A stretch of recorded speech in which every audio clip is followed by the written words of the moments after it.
Hi, I'm Tom Niedermeyer with the AMF Training School. Welcome to our partnership program Maintenance Matters video series. Today we will be discussing the electrical operation of the pin spotter. We're looking at the control chassis for this machine, sometimes called the brains. It controls the entire sequence of operation of the pin spotter. And there will be times when our maintenance will require us to remove this chassis, either for testing or replacement. However, before the chassis can be removed, the power plug needs to come out. And as always, once the power plug has been removed, for safety, we should put it in a lock box so that no one else can turn this machine back on or attempt to turn it on until we're finished with the maintenance we are performing. So we've locked the box. This machine is safe. The chassis has several control plugs that we find here. The small one at the top carries the 115 volts into the chassis and also back out to run the various motors on the machine. Each of these plugs has a clip on each side that we must press in firmly and then ease the plug out, wiggling it as little as possible. Visual inspection of the plug would follow, looking for any pins that were burnt, bent, broken, pushed in, or pulled out. We do the same with the 50-pin plug on the bottom. This is the one that carries all of the machine switch wiring into the chassis. Chassis is held down by cam lock handles, one to the front and one to the rear. On the opposite side of the chassis, we find the mask plug, and also in this case a scoring plug, since this machine is wired directly into automatic scoring. Once the plugs have been removed, both cam locks have been freed, we can lift the chassis out of position. The table and sweep on the pin spotter are controlled by combination motors such as this. They're called combination motors since they're used in the table and sweep position and on right and left hand machines. There's a gear reducer attached so that the motor shafts will turn at about 12 revolutions per minute. Part of our maintenance then would have us changing the oil in the gear case, and some of the electrical problems could be the failure of a capacitor. This particular motor, a Franklin, has one of the two capacitors in its circuit mounted right to the stator. The second capacitor for this particular motor is in the chassis. What we're dealing with is something like this. Two of them, and they are used not only in the starting circuit but also in the electrical braking circuits. This particular motor, the Franklin, is solid state switched. Other motors, A.O. Smith, General Electric, or possibly National, used centrifugal mechanisms and centrifugal switches to put the start winding into and remove the start winding from the circuit in order to get the motors to run. So maintenance items would be centrifugal mechanism as well as the various centrifugal switches. The motors are controlled in part by cam switches on the front of the machine. These are used in the run circuits and generally used to stop the motor in a particular position. So the switches would be part of our maintenance item. There are 3 switches in this assembly, similar to this micro switch that we see here. The wiring from the cam switch assembly goes up into the wireway of the machine onto terminal strips such as this. From this point, they would go into the chassis. Inside the chassis, we would find control relays similar to this one. There are 2 of these in the chassis. One is used to control the table motor, the other used to control the sweep motor. These are low voltage control relays. That is, they only require 24 volts to turn the relay on. However, the relay contacts complete the 115 volt circuit to run the motors. One other device on the machines that operate off 115 volts would be the solenoid. The solenoid is used to control the spotting and respotting action of the pin spotter.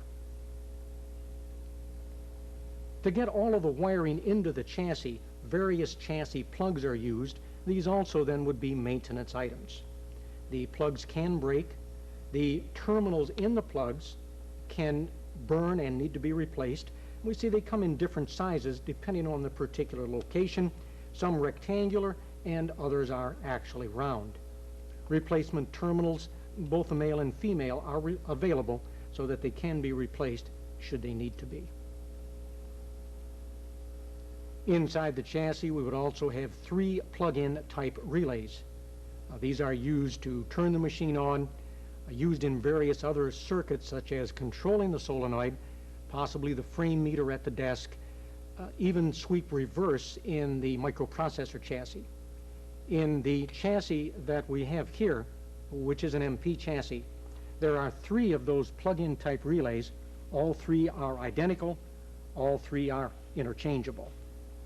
We can see also that this chassis is protected by circuit breakers, 4 of them. They are not the same rating, so should one fail, we would need to be careful, making certain we replace the circuit breaker with one of the same value. This MP chassis also has a program 0 button on it. This allows us to clear a problem should one develop in the circuit board that the program is not completed properly. This is the mating surface of the plugs that we looked at just a moment ago. Plugs and receptacles are not the same, as the identification numbers would be different. We would find separate part numbers then for the receptacle as opposed to the plug, so that these identification numbers come out correctly.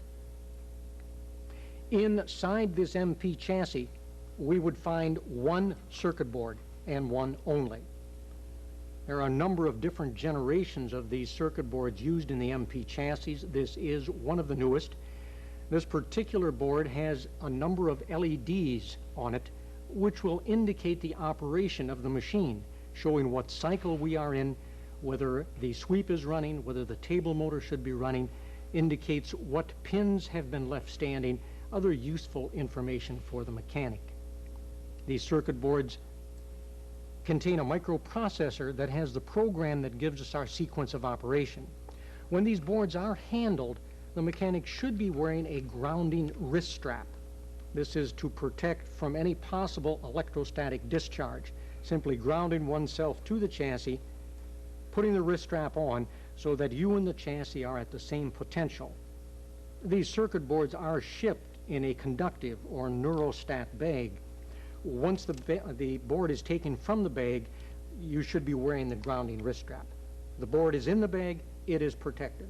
The board out of the bag, it is no longer protected. This is a replacement board for the 5-board chassis.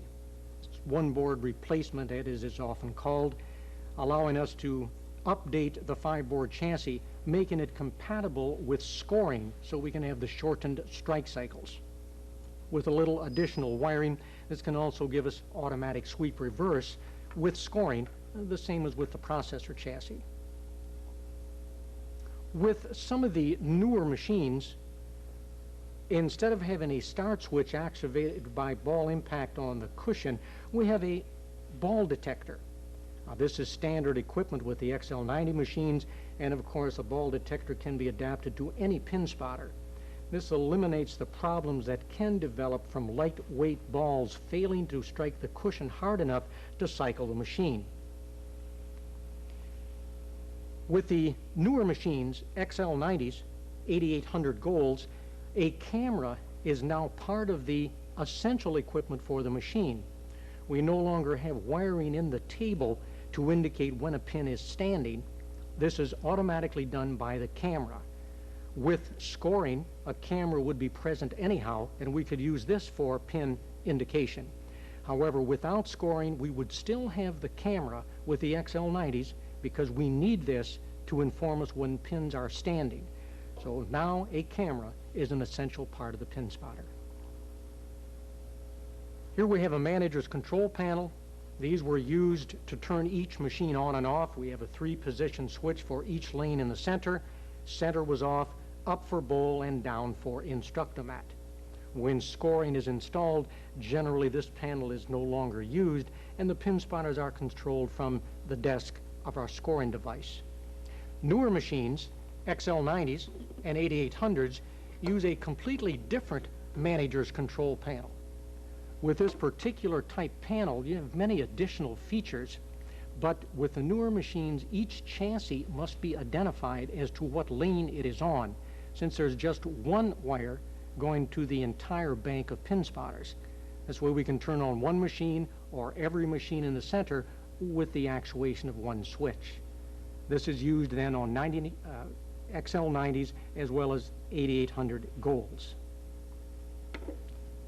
The service manuals that are used with the pin spotters have all of the adjustments in them, as well as many drawings to make the electrical servicing of the machine much easier. However, there are special manuals dealing with just the electrical operation, such as this one for the 70 electrical operation, and this one that deals with circuit board components and the various schematics associated with them. There are also manuals dealing just with the electric motors, both the National and for the Westinghouse. These in an effort to make servicing by the mechanic much easier. This completes our overview of the pin spotter's electrical operation. For more detailed information, you're invited to attend our training program in Richmond, Virginia.